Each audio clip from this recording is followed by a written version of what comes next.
नमस्कार। आज के इस प्रश्नोत्तर के पहले जैसे आप सबको समाचार यानी केंद्र के सारे कार्यकर्ताओं को समाचार मिला ही होगा कि उन स्वामी कृष्णानंद तो उनका आज देहांत हो गया। कुछ दिन से बीमारी थे। उनका जो के है, संस्कृति के है, हुए भी प्रश्न है।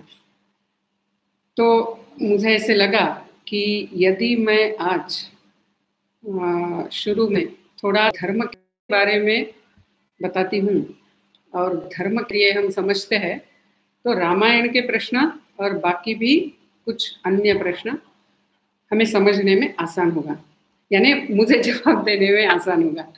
क्योंकि एक बार जो मुख्य है, जो अधिष्ठान है या जो अपना विचार है वो समझ जाता है तो उसके परिप्रेक्ष्य में फिर सारे प्रश्न। तो इसीलिए धर्म इस विषय के बारे में हम थोड़ा शुरू में देखेंगे। जो प्रश्न है धर्म को लेते हुए उन प्रश्नों को हम अगले सत्र में लेंगे, यानी 17 तारीख को लेंगे। आज सिर्फ धर्म क्या है ये समझने का थोड़ा प्रयास करेंगे। तो धर्म यानी रिलीजन नहीं, इतना तो हम सब धर्म के जो 3 अंग धर्म के हम देख सकते हैं।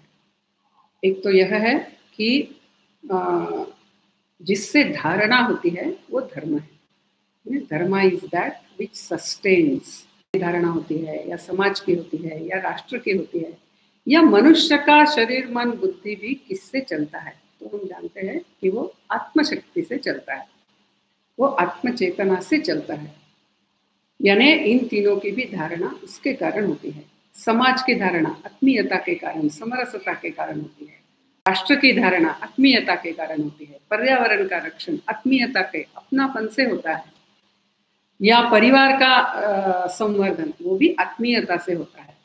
कभी परिवार के पास ना रहने के लिए घर हो ना कुछ हो, लेकिन यदि आत्मीयता है तो उस परिवार की धारणा होती है दैट फैमिली इज सस्टेन्ड।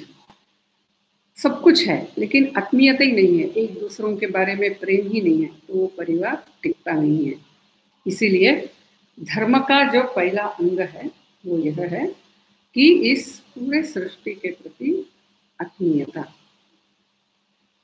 उस आत्मीयता को धारण करते हुए जो व्यवहार है सबके प्रति, वो धर्म हम कह सकते हैं। ये पूरी परिभाषा हुई नहीं है, हम कुछ 3 अंग देखने वाले हैं।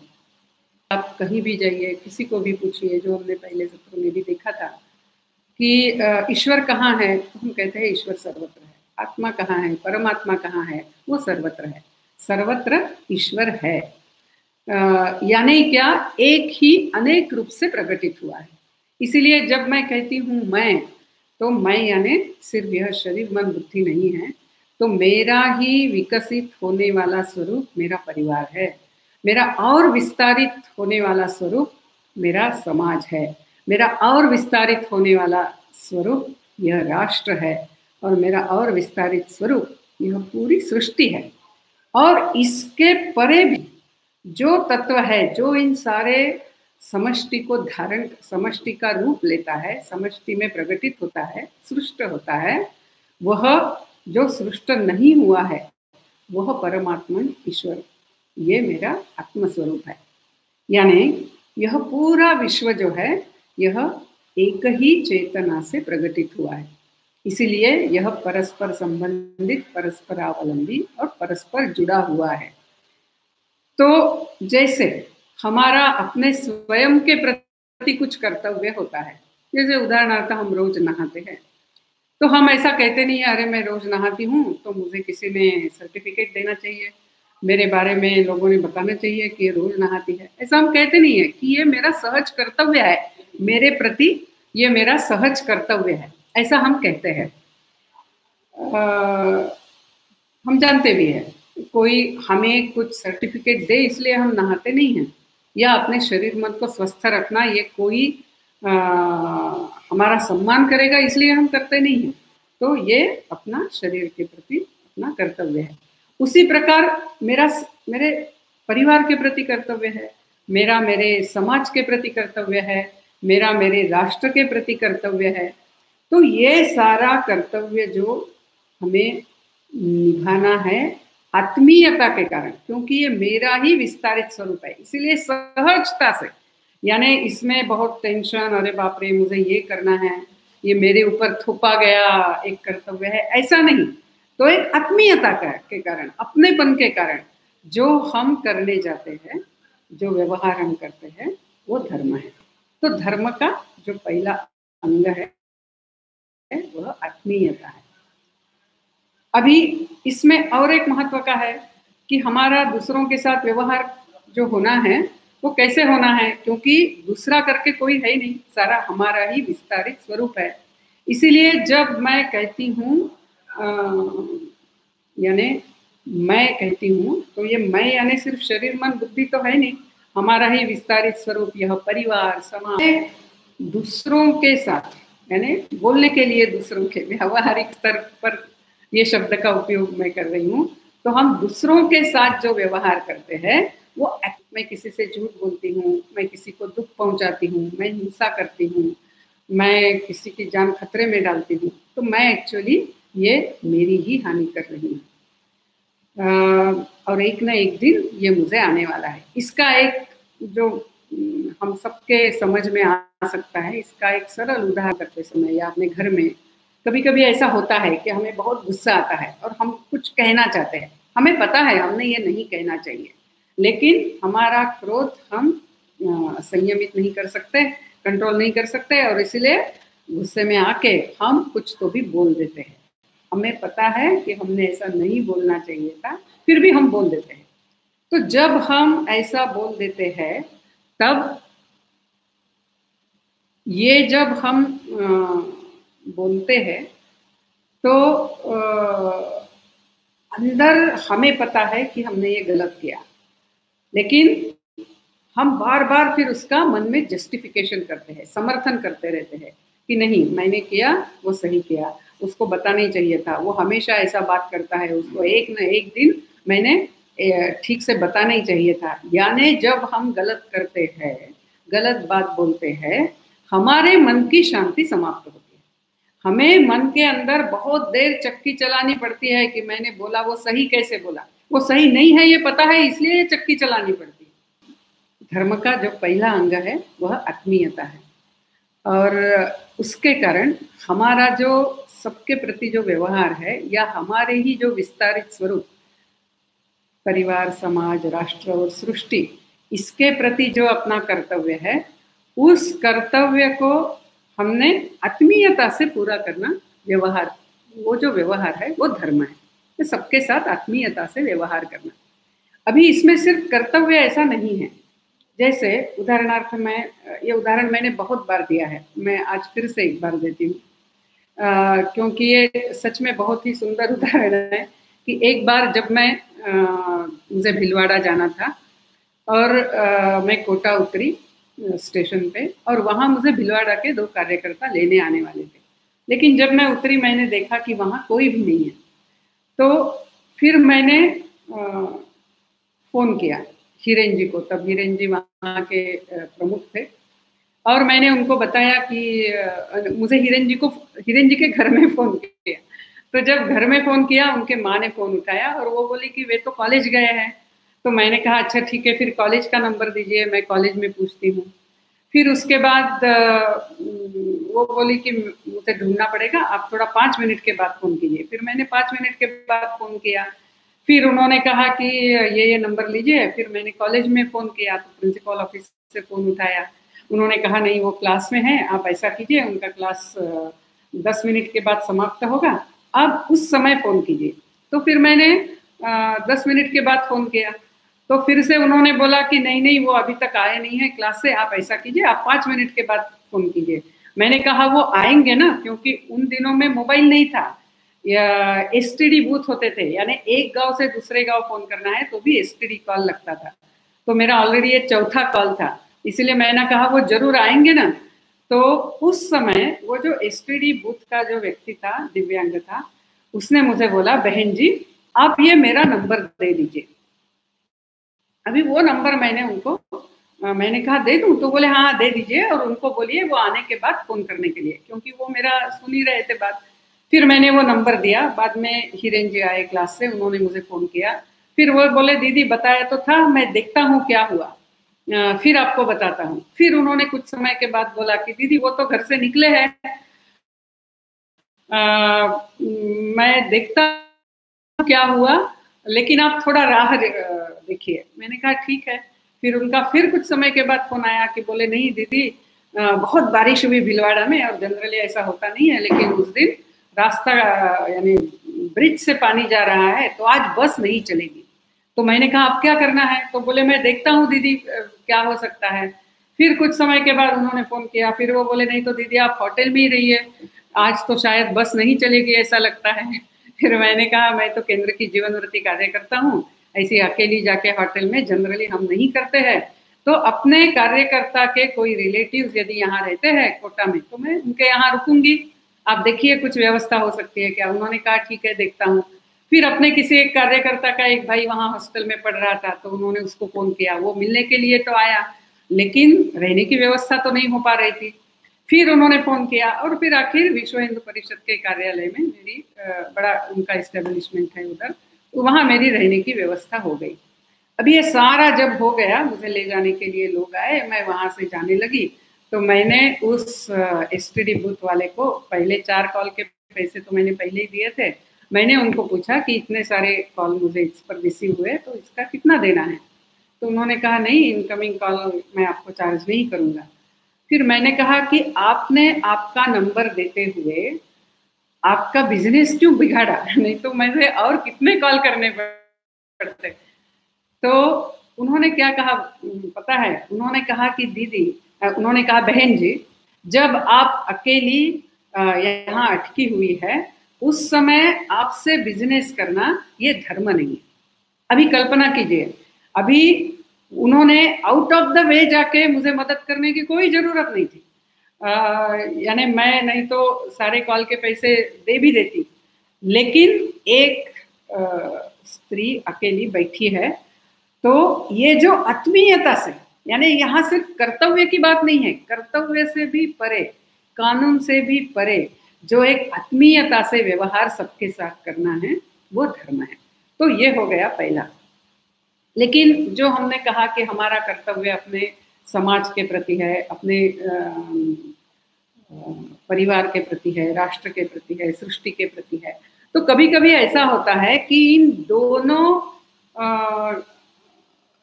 कोई दो समष्टि के प्रति अपना जो कर्तव्य है उनमें संघर्ष होता है, यानी मेरा राष्ट्र के प्रति कर्तव्य है और मेरा मेरे परिवार के प्रति कर्तव्य है। इन दो कर्तव्यों में जब संघर्ष होता है तब क्या करना है, ये धर्म संकट है। तो धर्म का जो दूसरा अंग है वह है, पहला है आत्मीयता से व्यवहार, दूसरा है समष्टि का हित, यानी यदि मेरा हित और मेरे परिवार का हित इसमें संघर्ष है तो मैंने परिवार के हित को पहला प्राधान्य देना है, प्रिफरेंस देना है। यदि मेरे परिवार का हित और मेरे राष्ट्र का हित इसमें संघर्ष है तो फिर मैंने राष्ट्र के हित को पहले प्रेफरेंस देना है। तो यह जो यानी धर्म संकट जब आता है तब समष्टि के हित में निर्णय लेना ये धर्म का दूसरा अंग है। और ये करते समय तीसरा अंग भी आता है कि हमें त्याग करना पड़ता है, अपने हितों का, अपने सुख सुविधाओं का हमें कष्ट उठाने पड़ते हैं, तो त्याग करना पड़ता है। तो ये तीन धर्म के अंग है, ये हम ध्यान में रखेंगे। अगले सत्र में इसको लेते हुए कुछ रामायण के और कुछ धर्म के और ये देखेंगे। यानी धर्म के जो तीन अंग है, एक है आत्मीयता से, अपनापन से सबके साथ व्यवहार, जो हम खुद के लिए चाहते हैं वही हम सबके साथ व्यवहार करें, इसीलिए सबके साथ आदर से, प्रेम से, मदद करते हुए हमारा व्यवहार हो। दूसरा, जब दो इसमें संघर्ष आता है तब हम समष्टि के हित, यानी जो बड़ी इकाई है उसके हित में छोटे इकाई के हित का त्याग करें, और उस त्याग में व्यक्तिशः हमें काफी कष्ट उठाने पड़ते हैं, त्याग करना पड़ता है। यानी from comfortable levels we can not practice dharma whenever there is dilemma. तो ऐसे ये तीन धर्म के ये है। और ऐसा व्यवहार सबने करना है, ये सिर्फ अपने देश में ही नहीं, ये पूरे मानव के लिए यह धर्म का व्यवहार करना है, धर्म से व्यवहार करना है। अभी इस धर्म को कभी हमने नाम नहीं दिया, यानी हमने अभी हम कहते हैं जैसे सनातन धर्म कहते हैं, शाश्वत धर्म, भगवद गीता में अमृत धर्म, ऐसे नाम है, लेकिन ये विशेषण है, ये नाम करके नहीं दिया है।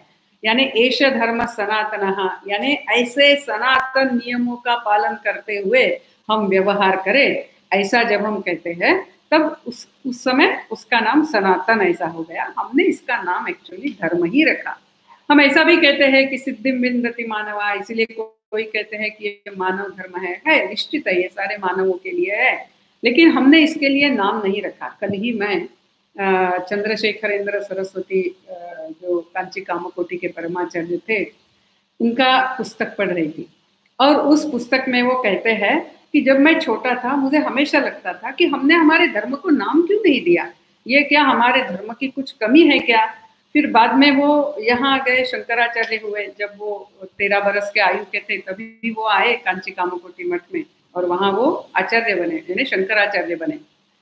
फिर वो बोल रहे थे, एक दिन मुझे किसी ने आके बताया कि राम आपको मिलना चाहता है। तो जब वे लिखते हैं कि जब किसी ने मुझे ऐसे कहा कि राम मिलना चाहता है, तो मैंने तुरंत पूछा कि कौन सा राम। तो मुझे बताने वाले ने कहा कौन सा राम क्या, यहाँ एक ही तो राम है अपने मठ में। फिर मुझे एकदम ध्यान में आया कि अरे हाँ, मेरे गांव में 4 राम थे और 4 राम होने के कारण उन चारों राम के अलग अलग विशेषण रखे थे, यानी जैसे ऊंचा राम, छोटा राम, या बूढ़ा राम, या बच्चा राम, ऐसे 4 उन्होंने ये किए थे। तो कौन सा राम मिलने आया है, वो ऊंचा राम मिलने आया है वगैरह, ऐसा होता था। लेकिन यहाँ एक ही राम है, इसीलिए उसको कुछ नाम, अलग कोई विशेष नाम देने की जरूरत ही नहीं थी। फिर वो लिखते हैं, उस समय मुझे तुरंत पता चला कि अरे हाँ, मेरे धर्म को, यानी जो भारत में जिस धर्म का हम पालन करते हैं, उसको हमने नाम क्यों नहीं दिया, क्योंकि यही धर्म था, पूरे विश्व में यही धर्म था, यही जीवन जीने का शाश्वत तरीका है। यदि आप जीवन में समाधान चाहते हैं, यदि आप जीवन में आत्मविकास चाहते हैं, यदि आप परिवार में, समाज में शांति चाहते हैं, यदि आप पर्यावरण का संतुलन चाहते हैं, उसकी रक्षा चाहते हैं, यदि हम ये सब चाहते हैं, तो धार्मिक जीवन ही उसका एकमेव मार्ग है, और यही पूरे विश्व में था। अभी इस तत्व को समझकर उसको उपासना का अंग भी, मनुष्य ईश्वर की भी प्रार्थना करना चाहता है, तो अनेक प्रकार की उपासनाएं, विद्याएं, ये सारी विकसित हुई। लेकिन इन सबका आधार जो है, यह धर्म से व्यवहार, धर्मम चर, यही उसका ये रहा। स्वामी विवेकानंद ने उसका एक बहुत अच्छा उदाहरण दिया है। उन्होंने कहा कि हमने इसको नाम नहीं दिया, इसको नाम तो बाहर के लोगों ने दिया, क्योंकि उन्होंने देखा कि सिंधु नदी के उस बाजू में जो भी सारे लोग हैं, वो उनकी ना भाषा एक है, यानी यदि भाषा से धर्म का नाम देना है तो, ना भगवान एक है, यदि भगवान से धर्म का नाम देना है तो, उनका सारा व्यवहार, यानी उनका भगवान का नाम अलग है, उत्सव का नाम अलग है, भाषा अलग है। तो लेकिन इन सारे लोगों में कुछ समानता तो निश्चित है, तो हम इनको क्या नाम दें। तो इसीलिए उन्होंने नाम दे दिया कि सिंधु नदी के उस पार जो है, वो सारे वो उनको सिंधु कहलाने लग गए। लेकिन उनको स का उच्चारण वहाँ करते नहीं है, जैसे अपने नॉर्थ ईस्ट में भी नहीं होता है, स्पेशली आसाम में, वैसे नॉर्थ वेस्ट में भी नहीं होता है। तो स को ह कहते हैं, इसीलिए वो हिंदू हुआ। ग्रीक में एच का उच्चारण नहीं होता है, इसीलिए वो हिंदू हुआ। इंडस, सिंधु को भी उन्होंने इंडस कहा, फिर हिंदू से इंडिया आया, हिंदू नाम आया, वो ऐसा आया। आज लोग उसका कुछ कुछ अर्थ निकालते हैं, लेकिन ये नाम तो हमें बाहर के लोगों ने दिया है। तो फिर हम जो हिंदू धर्म कहते हैं, उसका क्या अर्थ है। स्वामी विवेकानंद बहुत अच्छा है कहते हैं, वो कहते हैं कि जब कोई व्यक्ति किसी तत्व को इतना अपना लेता है, उसके साथ एकरूप हो जाता है, तो उसका नाम ही उस तत्व को आ जाता है, शब्द को आ जाता है। तो हिंदुओं ने या हिंदू समाज ने इस धर्म को बहुत अच्छी तरह से समझा, अपने जीवन में ढाला, इसका संवर्धन किया, और इसका विकास किया, इसका रक्षण किया, इसीलिए इस धर्म का नाम हिंदू धर्म हो गया। कैसे? तो जैसे अभी और एक इसका उदाहरण देना है, उदाहरण से समझना है। तो हम सब जानते हैं कि जेरॉक्स कंपनी ने फोटोकॉपीइंग प्रचलित किया, यानी जेरॉक्स कंपनी की पहले ये आई, फोटोकॉपीइंग मशीन आई। तो इसीलिए एक्चुअली जो है वो फोटोकॉपीइंग हम करते हैं, लेकिन जेरॉक्स कंपनी ने उसको पॉपुलराइज किया, जेरॉक्स कंपनी लोगों के पास लेकर गई, इसीलिए लोग उसको क्या कहते हैं, जेरॉक्सिंग कहते हैं। आप दुकान में भी देखते हैं कि यहाँ जेरॉक्स कॉपी करके मिलेगी, यहाँ जेरॉक्सिंग किया जाएगा। चाहे अंदर की मशीन सोनी कंपनी की हो सकती है, मोदी कंपनी की हो सकती है, मशीन कोई भी हो सकती है, लेकिन उसका नाम जेरॉक्सिंग हो गया। एक्चुअली हम फोटोकॉपीइंग कर रहे हैं। तो यह जो नाम उनके कारण आ गया। या जैसे कपबोर्ड का भी हम जानते हैं, सबसे पहले गोदरेज कंपनी के कपबोर्ड आते थे। आज भी यानी बहुत जगह कपबोर्ड को गोदरेज कहते हैं, गोदरेज में रख दो ऐसा कहते हैं। या बहुत शुरू में साबुन यानी लक्स होता था यानी लक्स दे दो। तो जो कंपनी किसी को जिन्होंने ऐसा ये पॉपुलराइज किया, उनका नाम उस वस्तु को आ गया। यानी हिंदू समाज ने इस धर्म को इतनी अच्छी तरह से समझा और हजारों वर्षों से पूरा राष्ट्रीय जीवन उस पर ढालते गए, और इसीलिए इसका नाम हिंदू धर्म हुआ। लेकिन ये धर्म का तो पालन सबने ही करना है। अभी धर्म यानी धर्म में उपासना पंथ अनेक हो सकते हैं, यानी धर्म का पालन करने वालों के उपासना पंथ अलग अलग हो सकते हैं। तो मैं शिव की प्रार्थना करने वाली हो सकती हूँ, कोई विष्णु की करेगा, कोई अन्य दोनों की प्रार्थना करेगा, कोई बथाव की करेगा, कोई सुडले माडन की करेगा, कोई इसकी अम्मन की करेगा, कोई खंडोबा की करेगा, मल्लाह की करेगा, अनेक नाम है। तो यह उपासना पंथ अलग अलग है। ऐसा भी हो सकता है कि मैं कहती हूँ मुझे पता नहीं सच में ईश्वर है या नहीं, और मुझे ये मंदिर में जाना, पूजा करना वगैरह अच्छा लगता नहीं, मैं ऐसा कह सकती हूँ, लेकिन धर्म का पालन तो मुझे जीवन में करना ही है, क्योंकि ये अस्तित्व के नियमों पर आधारित ये जीवन पद्धति है। जैसे स्वामी विवेकानंद एक उदाहरण देते हैं, बहुत सुंदर उदाहरण है।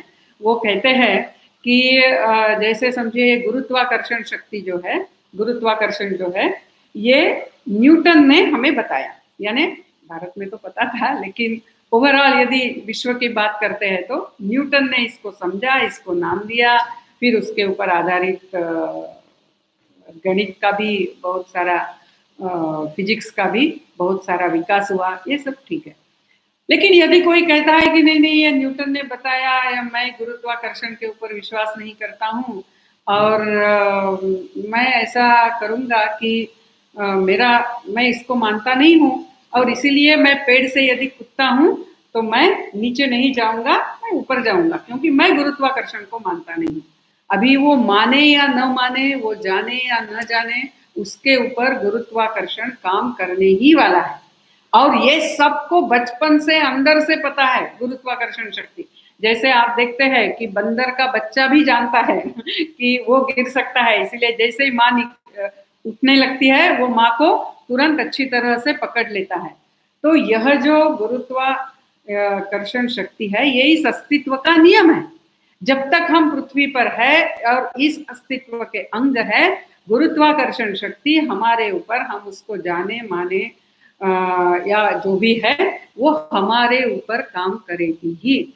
उसी प्रकार धर्म जो है वो इस पूरे विश्व का जो एकात्मता है उस पर आधारित ये जीवन पद्धति है, ये व्यवहार है। और इसीलिए हम उसको माने न माने, हम वो एकात्मता तो रहने ही वाली है। और यदि फिर हम ये न समझते हुए हम चाहे जैसा जीवन जीने लगते हैं, खुद के लिए जीने लगते हैं, चाहे जैसा निसर्ग का शोषण करते हैं, चाहे जो करने लगते हैं, तो फिर हम खुद को ही खतरे में डालते हैं। अभी जो कोरोना वायरस का चल रहा है वो उसी का एक उदाहरण है कि चाहे जैसा, चाहे जो खाना, चाहे जो करना, ऐसा हम करते हैं तो निसर्ग को अपना बैलेंस करना आता है, और वो मनुष्य को पाठ सिखाता है। इस समय सब जगह मनुष्य पाठ सीख रहा है कि उसके बिना ये सृष्टि ज्यादा अच्छी चलती है, तो उसने ही इस सृष्टि में बहुत सारी गड़बड़ी करके रखी है। यानी एक आपने जुरासिक पार्क सुना होगा, मैंने वो जो पुस्तक पढ़ा है उस पुस्तक में एक डायलॉग है, तो उसमें 2-3 लोग बात कर रहे हैं और एक व्यक्ति कहता है कि देखिए ये हम यदि ध्यान नहीं देंगे तो ये पृथ्वी नष्ट हो जाएगी। तो दूसरे एक प्रोफेसर होते हैं, वो कहते हैं आप ऐसी बातें मत कीजिए, पृथ्वी नष्ट नहीं होने वाली है। पृथ्वी को समझता है बैलेंस कैसे करना है।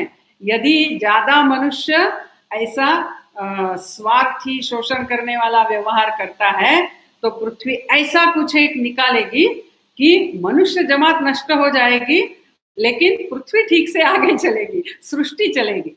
यानी ये पृथ्वी के संरक्षण के लिए, सृष्टि के संरक्षण के लिए मैंने सही व्यवहार करना है, ऐसा नहीं है तो सृष्टि मेरा ही विस्तारित स्वरूप है। यानी खुद के संरक्षण के लिए भी, मनुष्य जाति के संरक्षण के लिए भी हमने सृष्टि का संरक्षण करना है, खुद के संरक्षण के लिए भी, खुद के विकास के लिए भी हमने राष्ट्र को आगे बढ़ाना है, समाज की समाज धारणा करनी है, परिवार का संवर्धन करना है।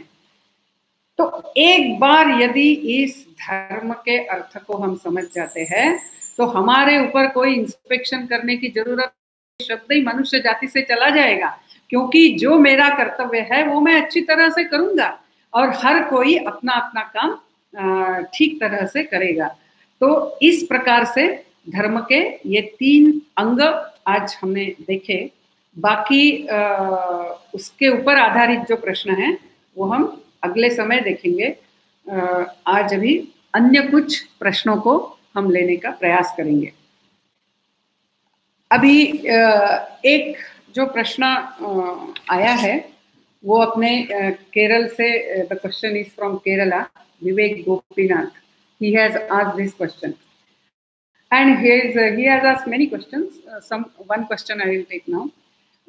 So his question is that Kerala also needs some good schools. Can't we start some schools? Now this question many times is asked from many different states also. You see, the question is, Vivekananda Kendra is not an organization to run educational institution. Whatever our educational institutions are there in Assam or Arunachal Pradesh or Andaman, it was a response to the specific situation in that area. What is Vivekananda Kendra's work? Vivekananda Kendra's work is man-making nation building. That is, I shall explain it in English and also then for some time in Hindi, because this is very important. The activities of Vivekananda Kendra are a medium to man-making. Activities are not end in itself, but activities are medium to mold a man. Now, when we say man-making, what exactly is we are envisaging? You know, the word is man-making nation building. So, man-making for nation building. Now, why do we want to rebuild our nation? We know because of so many invasions, after invasions on our country, you know, our country faced perhaps in the human history, the maximum invasions. And for the longest period, the invaders were ruling here. But because of our inner strength, we have faced it and we have succeeded. We are again independent. That's true.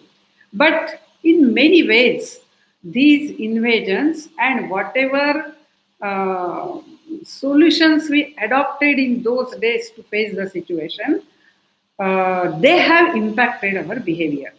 I will give you just 1 or 2 examples.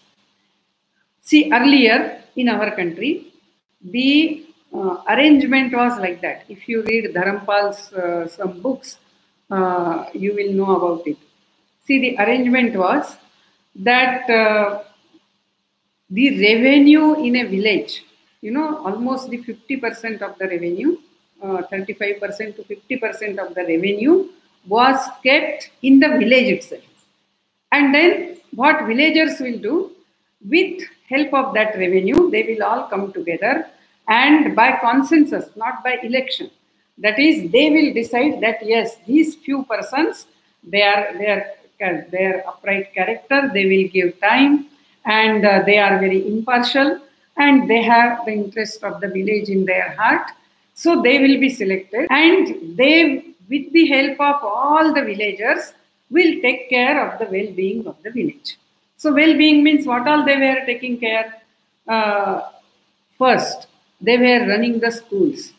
Okay, you may be knowing that before British came to India, our each village had a school. Each village, and if village is big, then it had many schools. The children from all the communities, all communities, no community is barred. All communities attended the schools. Even teachers were from all the communities. So the primary education was universal. That is, children could read, write, they could compute very well, they understood the culture of our country, Ramayana, Mahabharata, and all this knowledge was given to them in schools run in India. We had a very unique system of running the schools. It was not class-wise system, but it was the teacher will be there and monitors will be there. That is, teacher will teach the elderly children, then he will turn attention to some other children. These elderly children will teach the younger children if the strength is less. If strength is quite big, then of course there will be some 4 or 5 different groups, and again this way the teaching would go on. So even after the degradation, that is, government stopped this revenue. What the British said that you don't keep this revenue in the village, everything you must give to the government, and we shall start education board to run the schools. Then the government said we shall have irrigation department, to take care of the irrigation. Otherwise, our villagers, most of the villages used to have ponds, and from that ponds the irrigation arrangements were made, or from river it was made. Then the roads were taken care of, the temple festivals were taken care of. There was a common land for the cattle to go and graze, and those lands were maintained very well so that the cattle never goes hungry. So all these arrangements were done. So government said, no, we will have, the different boards. So the irrigation department will be there, education board will be there, then public works department will be there to take care of construction, roads and all that. But you don't keep any revenue there. So that's how by 1813, Charter Act of 1813, 13, British government stopped this revenue. So slowly our school started degenerating, getting closed.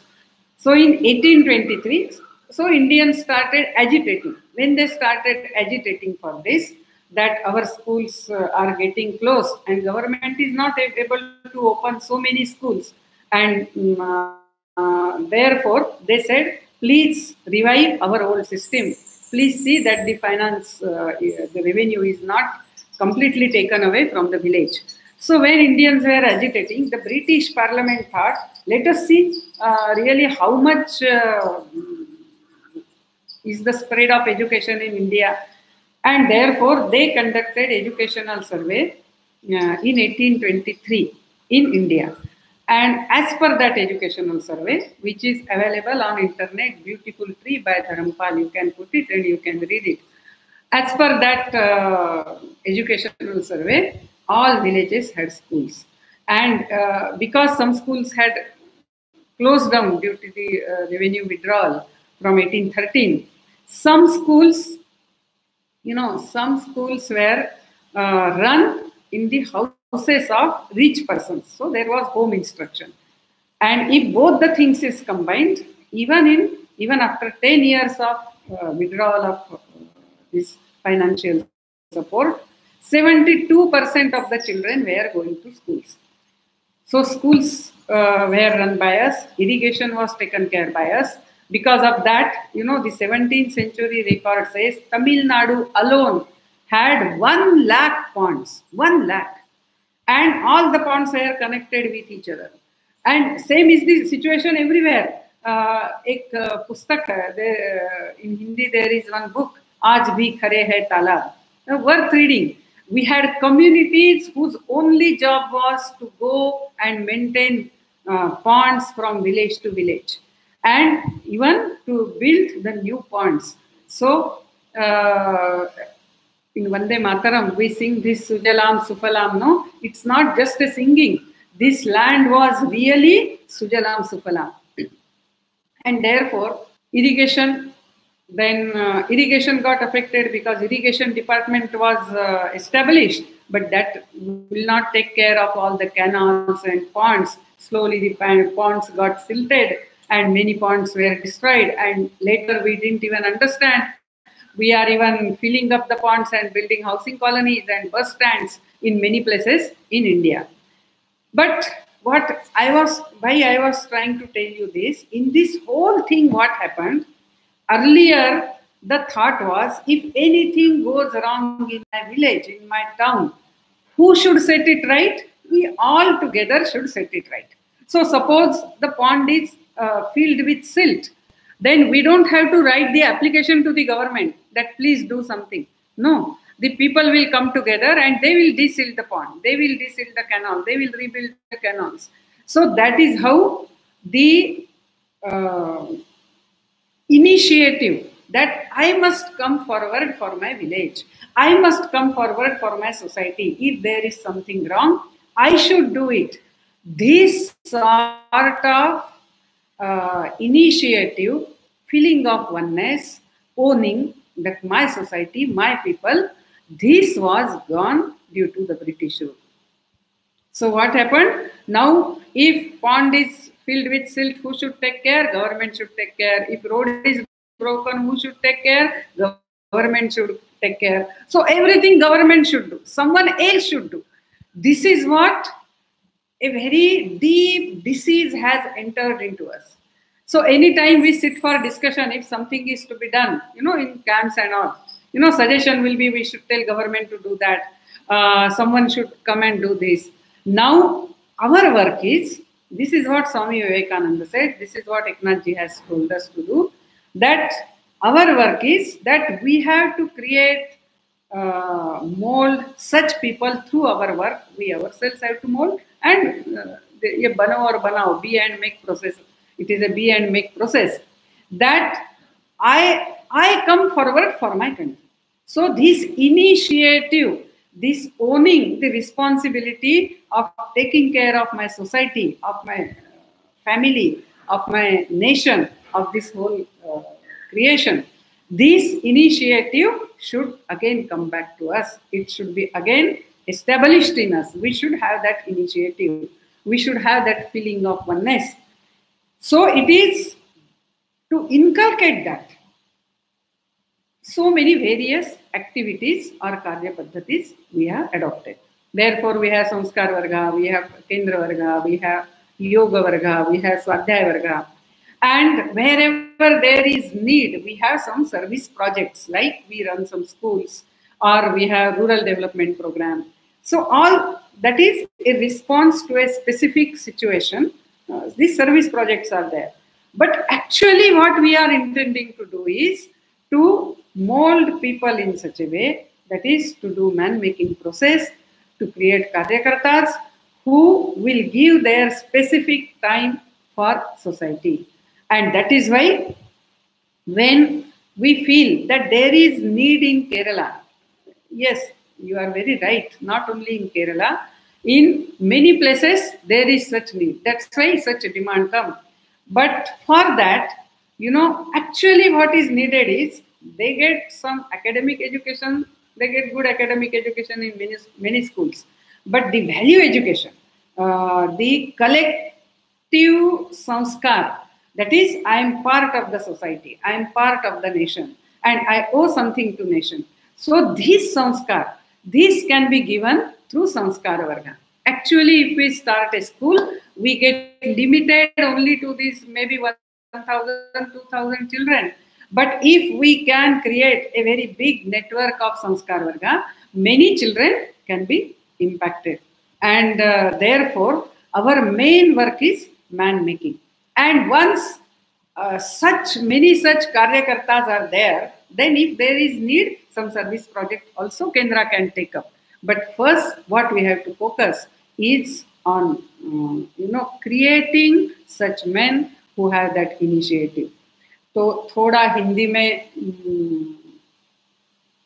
यदि ये जो मैंने बताया ये बताना है कि विवेकानंद केंद्र का कार्य जो है वो कार्य राष्ट्र को प्राथमिकता देकर, राष्ट्र के समाज के प्रति आत्मीयता लेकर, अपने खुद का थोड़ा बहुत धन, ऊर्जा, समय ये देकर कार्य करने वाले लोगों को खड़ा करना, ये पहला मुख्य काम है। और इसके लिए ये सारी गतिविधियां हैं। अपने संस्कार वर्ग की संख्या बढ़ रही, लेकिन उसमें यदि ये सामूहिक संस्कार नहीं दिया जाता है, मैं राष्ट्र के प्रति मैंने कुछ तो भी करना चाहिए, ये निस्वार्थ भावना यदि निर्माण नहीं होती है तो गतिविधि के लिए रहेगी। हमारे विद्यालय यदि चल रहे हैं लेकिन उसमें ये इनिशिएटिव नहीं आता है कि मैंने सामने जाकर कार्य करना है, ये नहीं आता है तो अपनी गतिविधि पूर्ण ताकत से नहीं चल रही है, ऐसा ही हमने उससे अर्थ निकालना है। क्योंकि यह जो हमारे ऊपर जो ब्रिटिशों का राज्य हुआ, ब्रिटिशों ने हमारे देश में जो पहले अपने गांव को ठीक रखना ये किसका दायित्व है, तो हम सबका दायित्व है, ऐसा सोचकर लोग एक साथ आते थे, काम करते थे, अपने तालाबों को ठीक रखते थे, अपने गांव में स्कूल चलाते थे। इसीलिए अपने देश में सारे जाति के, सिर्फ एक ही जाति नहीं, सारे जाति के बच्चे, सारे जाति के शिक्षक होते थे। ये ब्रिटिश कलेक्टर्स ने लिया हुआ सर्वे, एजुकेशनल सर्वे 1823 में लिया था, और जिसका कंपाइलेशन विलियम आदम करके क्रिश्चियन मिशनरी ने किया है, उसमें दिया हुआ है। तो चाहे शिक्षा हो, चाहे इरिगेशन हो, चाहे पब्लिक वर्क्स हो, इस सब के प्रति सामने आकर कार्य करने वाले अपने लोग थे। लेकिन ब्रिटिशों ने बताया कि ये सारी जरूरत नहीं, हम एक क्या करेंगे, हम एजुकेशन बोर्ड स्थापन करेंगे, हम इरिगेशन डिपार्टमेंट एक शुरू करेंगे, हम पब्लिक वर्क्स डिपार्टमेंट शुरू करेंगे और ये सारा काम करेंगे। ये जो रेवेन्यू आप कुछ गांव में रखते हैं वो भी आप सरकार को देना है और ये डिपार्टमेंट काम करेगी। लेकिन ये डिपार्टमेंट तो फेसलेस हो गई और लोगों की भी आदत बिगड़ गई। अभी कुछ भी करना है तो किसने करना है, सरकार ने करना है। किसी को भी पूछिए कि अच्छा ये काम करना है तो बोलिए सारे स्कूल में ऐसा ऐसा सर्कुलर जाना चाहिए। लेकिन तो ऐसा यह जो अपना ये जो स्वभाव बदल गया, जो आत्मीयता थी, अपनापन था समाज के प्रति, राष्ट्र के प्रति, वो चला गया। इसका और एक कारण है क्यों चला गया। एक तो सतत इन्वेजन्स होते थे, तो चलो अपने परिवार की रक्षा करो, परिवार की रक्षा करो, करते करते आज हम सिर्फ परिवार का ही विचार करते हैं, समाज का विचार छूट गया। उस समय शायद आवश्यक था क्योंकि हमें आक्रामकों से भागना था, परिवार को लेकर भागना था, लेकिन आज ऐसा नहीं है। तो अपना पूर्ण समाज, राष्ट्र, सबके प्रति ये आत्मीयता आनी है। तो ऐसी आत्मीयता सिर्फ शब्दों में नहीं रहनी है, वो अपने स्वभाव में आनी है। स्वभाव में कैसे आती है, क्रिया करते करते आती है। इसीलिए नित्य रूप से केंद्र वर्ग में जाएंगे और जाके हम वहाँ सब लोग एक साथ मिलकर धीरे धीरे मैं से हम की प्रक्रिया में हम खुद को ढालेंगे। तो यह ऐसे नित्य रूप से करने से ही स्वभाव बनता है। और इसीलिए यह कार्य पद्धति बहुत महत्व की है। स्कूल चलाना वगैरह ये एक सेवा जहाँ आवश्यकता है, कोई विशेष परिस्थिति में ये एक प्रतिसाद करके विवेकानंद केंद्र ने शुरू किया है। लेकिन विवेकानंद केंद्र सिर्फ विद्यालय चलाने वाला संगठन नहीं है, तो इसका उद्देश्य मनुष्य निर्माण से राष्ट्र पुनरुत्थान करना ये है। तो यह एक प्रश्न है। This is a question from Gurushankar कार्यालय के Madurai. The question is, I am a mridangam learner. In our tradition, we consider cow as auspicious and we worship cow. But my instrument mridangam, which is also considered auspicious, is made up of cow skin, that is taken by killing the cow. This leaves me in a confused state of mind. Dharmic dilemma. Please enlighten me. अभी ये जो है मृदंगम जो है ये अपना पारंपरिक वाद्य है, ठीक है। इसमें 3 प्रकार के प्राणियों की स्किन लगती है। ओ sorry, very sorry. I should have answered in English because the question is from Madurai. Okay, mridangam is our traditional instrument, and in this instrument, the skin of 3 animals is used. That is cow, buffalo, and goat. But a point to be noted is that we don't kill a cow and use that skin for making mridangam. The dead cow's skin is used. We have never killed a cow to make mridangam out of her skin. So you need not have any dilemma. So there it just cannot be that we kill the cows just to make mridangam. The dead cow's skin was used and mridangam was made. Now recently even some synthetic mridangams are also made in which no skin of animal is required.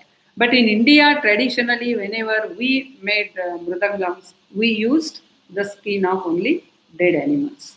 So you need not have any dilemma. और एक प्रश्न है, प्रश्न विश्वा शर्मा, सहयुवा प्रमुख, विवेकानंद केंद्र कन्याकुमारी, शाखा जोधपुर से है। प्रश्न ऐसा है, किसी भी व्यक्ति के बारे में कैसे पता चलेगा कि वह कार्यकर्ता बन सकता है या जीवन मृत्यु कार्यकर्ता बन सकता है? क्या इसके लिए कोई मापदंड होते हैं?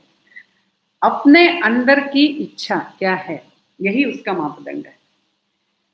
अभी मेरी इच्छा हो गई कि मुझे जीवन मृत्यु कार्यकर्ता बनना है, जैसे मैं मेरा उदाहरण दे रही हूँ।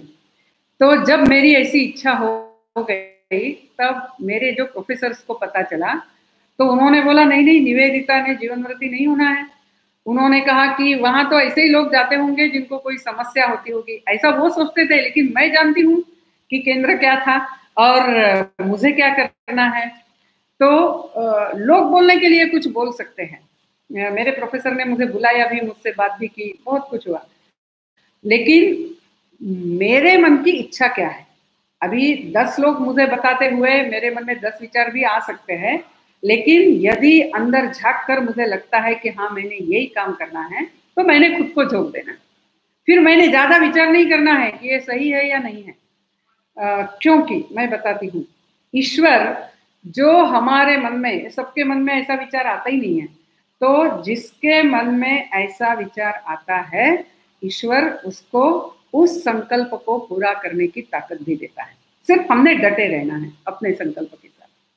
बाकी ईश्वर हमें समय समय पर हमारा हाथ पकड़ता है और इस मार्ग से हमें आगे ले जा सकता है। इसीलिए यदि अपने मन में कोई शुभ संकल्प आता है तो उस पर हम ध्यान दें और उसको ये करें। बहुत तर्क कुतर्क करके, कैलकुलेशन करके मैं ऐसा कर सकूंगी क्या, ये मुझसे संभव है क्या, ये ऐसा होगा क्या, वैसा होगा क्या, ऐसा करके कुछ होता नहीं है। जीवन में हमें यदि कुछ अच्छा लगता है तो उसके लिए कूदना आना चाहिए और उसके अनुसार कार्य करना आना चाहिए। उस दिन प्रश्नोत्तर जो लाइव जो रिमार्क्स थे उसमें भी किसी ने पूछा था कि मैं ज्वाइन करना चाहता हूं तो क्या करना है। तो विवेकानंद केंद्र के वेबसाइट पे सेवाव्रती योजना करके एक जो स्विच है उसके ऊपर क्लिक कीजिए और सेवाव्रती फॉर्म फिलअप कर सकते हैं। ये जिसने पूछा था उसके लिए बता रही हूँ। इसी विषय को लेकर और एक प्रश्न है पटना से। मैं सुलेखा कुमारी सिंह पटना से। मैं पिछले 5 वर्ष से केंद्र से जुड़ी हुई हूँ। दीदी मेरा प्रश्न यह है कि मैं अपना संपूर्ण जीवन केंद्र माध्यम से राष्ट्र हित के कार्य में देना चाहती हूँ, परंतु मेरा परिवार मुझे इस कार्य के लिए आज्ञा नहीं देते। मेरे में इतना साहस भी नहीं कि मैं उनसे बात कर सकूं। दीदी मैं आपसे यही पूछना चाहती हूँ कि मैं अपने घर में कैसे बात करूं और उन्हें कैसे राजी करूं। देखिए ये ऐसा है, ये हर एक की अपनी लड़ाई है, अपनी परीक्षा है और ये खुद ने ही लड़नी है, खुद ने ही देनी है। यदि सच में आप ये करना चाहती है, इतनी हिम्मत आप में है, तो आप सीधा माँ पिताजी से बात कीजिए। वो शुरू में नहीं मानेंगे, ये उनका भी कर्तव्य है क्योंकि वो भी ये चाहते हैं है कि भावना के भर में आके मेरी बेटी नहीं जा रही है, इसीलिए ये उनका कर्तव्य है, वो ना बोलेंगे। हम पक्के रहते हैं और उनको भी हमारे निष्ठा का परिचय आता है, तो फिर हमें अनुमति मिल सकती है। यदि नहीं मिलती है तो कभी कभी हमें कुछ कठोर निर्णय भी लेने पड़ते हैं, और ये सारे जीवनव्रती कार्यकर्ताओं का अनुभव है। शुरू में माता पिता नाराज थे, अनुमति नहीं थी, लेकिन धीरे धीरे धीरे जब वो अपने बेटी ने या बेटे ने किया हुआ कार्य देखते हैं तो उनको बहुत अच्छा लगता है, और उनका बाद में विचार बदलता है, और बाद में तो वो अभिमान से भी कहते हैं कि हाँ, मेरा बेटा जीवनव्रती कार्य करता है, ऐसा ऐसा काम करता है। तो ये तो देखिए, इतने बरस जैसे मैंने बताया ना, हिंदू समाज ने स्व संरक्षण में सिर्फ खुद और खुद का परिवार इसी में ज्यादा रहे, और इसीलिए राष्ट्र के लिए, समाज के लिए कोई कार्य करने पूर्ण समय निकल रहा है तो ये हमें बहुत कठिन होता है। ये पूर्णकालीन कार्यकर्ता का हो गया। कार्यकर्ता को भी ये कभी कभी तकलीफ होती है, तो इसीलिए क्योंकि घर वाले बताते हैं कि तुम ऐसे संस्कार वर्ग में समय क्यों गंवा रहे हो। यदि वो युवा बाहर जाके अपने मित्रों के साथ घूमता है तो वो कहते हैं ये चल सकता है, लेकिन ये समय गंवाना है। ऐसे कहीं ना कहीं एक भौतिक आत्म केंद्रित विचार हमारे समाज में आ गया है, इसलिए अपने परिवारों में है। तो हमें तो विचार बदलने का ही तो कार्य करना है, तो हमें डटे रहकर उस प्रकार से कार्य करना है। इससे संबंधित और थोड़ा अलग प्रकार से एक दो प्रश्न है, लेकिन वो मैं अगले समय लूंगी। मुझे मैंने एक्चुअली और बहुत कुछ प्रश्न सोचे थे आज लेने के, लेकिन आज वो हुआ नहीं, क्योंकि तेलुगु प्रांत से भी काफ़ी अच्छे प्रश्न आए हैं। मैं उसमें से सिर्फ एक प्रश्न लेती हूँ। वो प्रश्न थोड़ा बड़ा है शायद। किसी ने कहा है, यानी ये दो जगह से प्रश्न आए हैं। उड़ीसा प्रांत के अनिल कुमार कर, जो अपने प्रांत प्रमुख है, और एक भारत विजयी भारत टीम हैदराबाद की सविता। इन दोनों से प्रश्न ऐसे आए हैं कि योग का प्रसार करने के लिए जैसे अन्य अनेक संगठन, उन्होंने संगठनों के नाम भी दिए हैं, लेने की जरूरत नहीं, वो जैसे जाहिरात का उपयोग करते हैं, एडवर्टाइजमेंट का उपयोग करते हैं, वैसा उपयोग हम क्यों ना करें। अभी बात फिर से वही आई, इसलिए मैंने वो बात पहले ठीक से बताई कि हमारा कार्य लोगों को योगासन प्राणायाम सिखाना ये नहीं है। हमारा कार्य जो है कि एकात्मता पर, यानी आत्मीयता पर आधारित यदि जीवन पद्धति, जिसको हम योग जीवन पद्धति भी कह सकते हैं, ये यदि व्यक्ति स्वीकारता है तो उसके जीवन में दो प्रकार की, यानी द्विविध उपासना, यानी द्विविध योग का अभ्यास आएगा। कैसा? एक तो जो मेरा आत्म स्वरूप है उसके साथ जुड़ना, उसके लिए नित्य रूप से इसका अध्ययन करना, प्रत्याहार प्राणायाम वगैरह ये करना। दूसरा ऐसा है कि जो ईश्वर प्रगटित रूप में है, यानी परिवार समाज राष्ट्र और सृष्टि के रूप में है, तो उसके लिए भी कार्य करना, यह भी योगाभ्यास ही है। उसके लिए थोड़ा बहुत निश्चित अपना समय ऊर्जा देकर कार्य करना। तो ऐसे इस प्रकार से योग का अभ्यास करने वाले लोग तैयार करना, यानी जो पहले बोला मनुष्य निर्माण का कार्य करना है। यानी वो जो बाकी संगठन कुछ कर रहे हैं वो गलत है, ऐसा मैं नहीं कहती हूँ। समाज अपना ये बहुस्तरीय है, इसमें अलग अलग प्रकार से हमें समाज को जागरूक करना है, उसको अच्छे अच्छे कार्य करने के लिए प्रवृत्त करना है, वो तो ठीक है। लेकिन विवेकानंद केंद्र ने मनुष्य निर्माण और राष्ट्र पुनरुत्थान ये उद्दिष्ट लिया है, और इसीलिए बहुत एडवर्टाइजमेंट करके हम सबके पास अपना नाम जाएगा, लोग बोलेंगे कि योगा और यानी आसन और प्राणायाम के लिए बहुत श्रद्धा से करेंगे, लेकिन समाज के प्रति जागरूक नहीं है, तो वह अपना योग का कार्य अधूरा रहेगा। एक छोटी सी कहानी बताते हुए समाप्त करूंगी इसके लिए। यानी हमें मनुष्य निर्माण का कार्य करना है, ये महत्व का है। ये यदि हम नहीं समझते हैं तो फिर हम सिर्फ बोलते रहेंगे लेकिन स्वभाव नहीं बदलता है, वो कृति में नहीं आता है, तो अपना गतिविधि कोई महत्व की नहीं है। यानी गतिविधि पूर्ण नहीं हुई है, गतिविधि का हेतु पूर्ण नहीं हुआ है। कहानी में एकदम छोटे में बताती हूँ कि कुछ पंछी थे और शिकारी हमेशा उनको पकड़ने का बहुत प्रयास करता था। उनमें एक वृद्ध पंछी था, वो उनको हमेशा मार्गदर्शन करता था कि देखो उधर बहुत ज्यादा दाने दिख रहे हैं, इसका मतलब शिकारी ने वहां जाल बिछाया होगा, तो वहां जाके दाने खाना नहीं है। और ऐसा करके वो अपने बाकी सारे पंछियों को बचाता था। लेकिन उसको लगा कि धीरे धीरे अभी मैं तो वृद्ध हो गया हूँ, मैं मर जाऊंगा, तो फिर इन पंछियों का मार्गदर्शन कौन करेगा।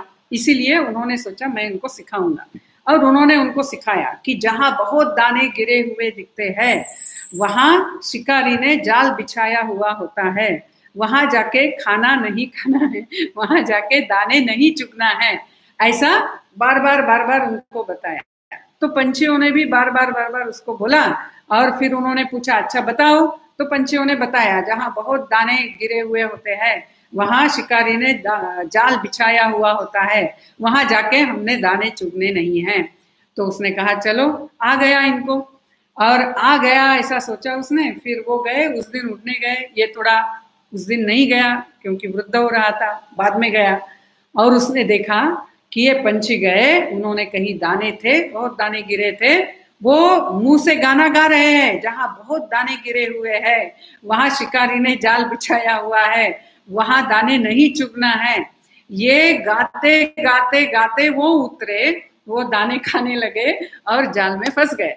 फिर बाद में उसने बोला कि सब एक साथ उड़िए, सब एक साथ उड़े वगैरह। ये संगठन का जो है वो हम बाद में देखेंगे, यानी परसों देखेंगे। लेकिन सिर्फ बोलने से नहीं होगा, तो स्वभाव बदलना है।